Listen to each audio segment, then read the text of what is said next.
Welcome back to my channel. বন্ধুরা সবাই কেমন আছো? আশা করি সবাই খুব ভালো আছো। আমি প্রকাশ নতুন একটা রেসিপি নিয়ে চলে এসেছি তোমাদের সামনে। আশা করি এই রেসিপিটা তোমাদের খুবই ভালো লাগবে।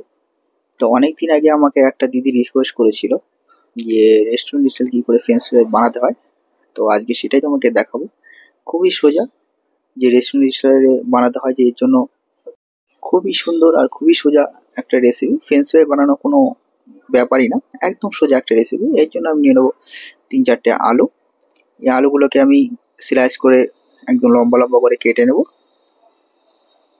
খুব সুন্দর, আশা করি তোমাদের খুবই ভালো লাগবে। অনেকে রিকোয়েস্ট করেছিল যে রেস্টুরেন্টে কি করে ফ্রেঞ্চ ফ্রাই বানাতে হয়।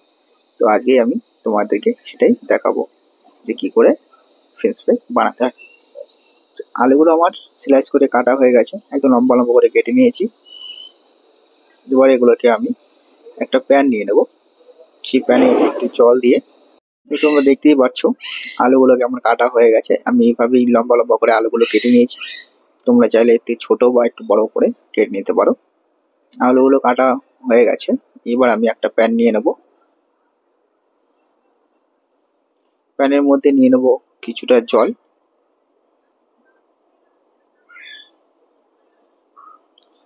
জলটা যখন গরম হয়ে যাবে, এর উপর থেকে আমি দিয়ে দেবো কিছুটা লবণ বা সল্ট।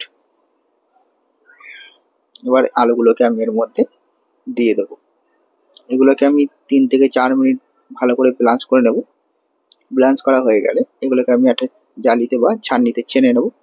এবার এটাকে ঠান্ডা করার জন্য কিছুক্ষণের জন্য আমি ডিপ ফ্রিজে রেখে দেবো। ডিপ ফ্রিজে রাখলে ভালো হয়, তার ফ্রেশটা খুবই সুন্দর হয়। এটা ঠান্ডা হয়ে গেছে। এবার আমি এর উপর থেকে দিয়ে দেবো কিছুটা কর্নফ্লাওয়ার।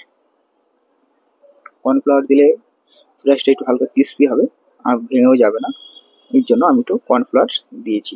এবার এটাকে আমি কিছুক্ষণের জন্য যদি আমি ডিপ ফ্রিজে রেখে দিই, তাহলে এটা খুবই সুন্দর থাকবে।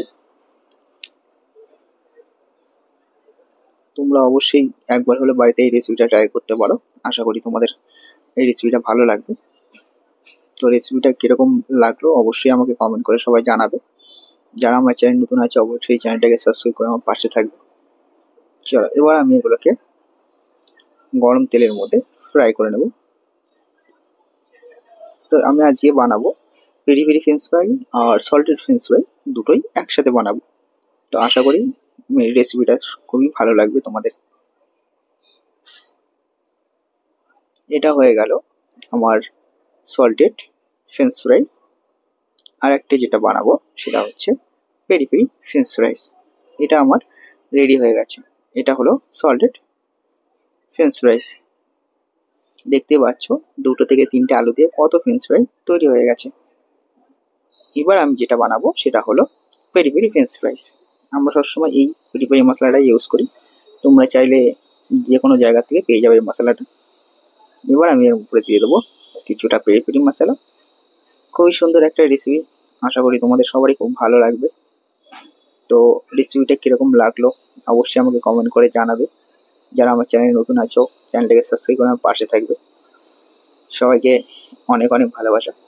আশা করি এই রেসিপিটা তোমাদের খুবই ভালো লেগেছে।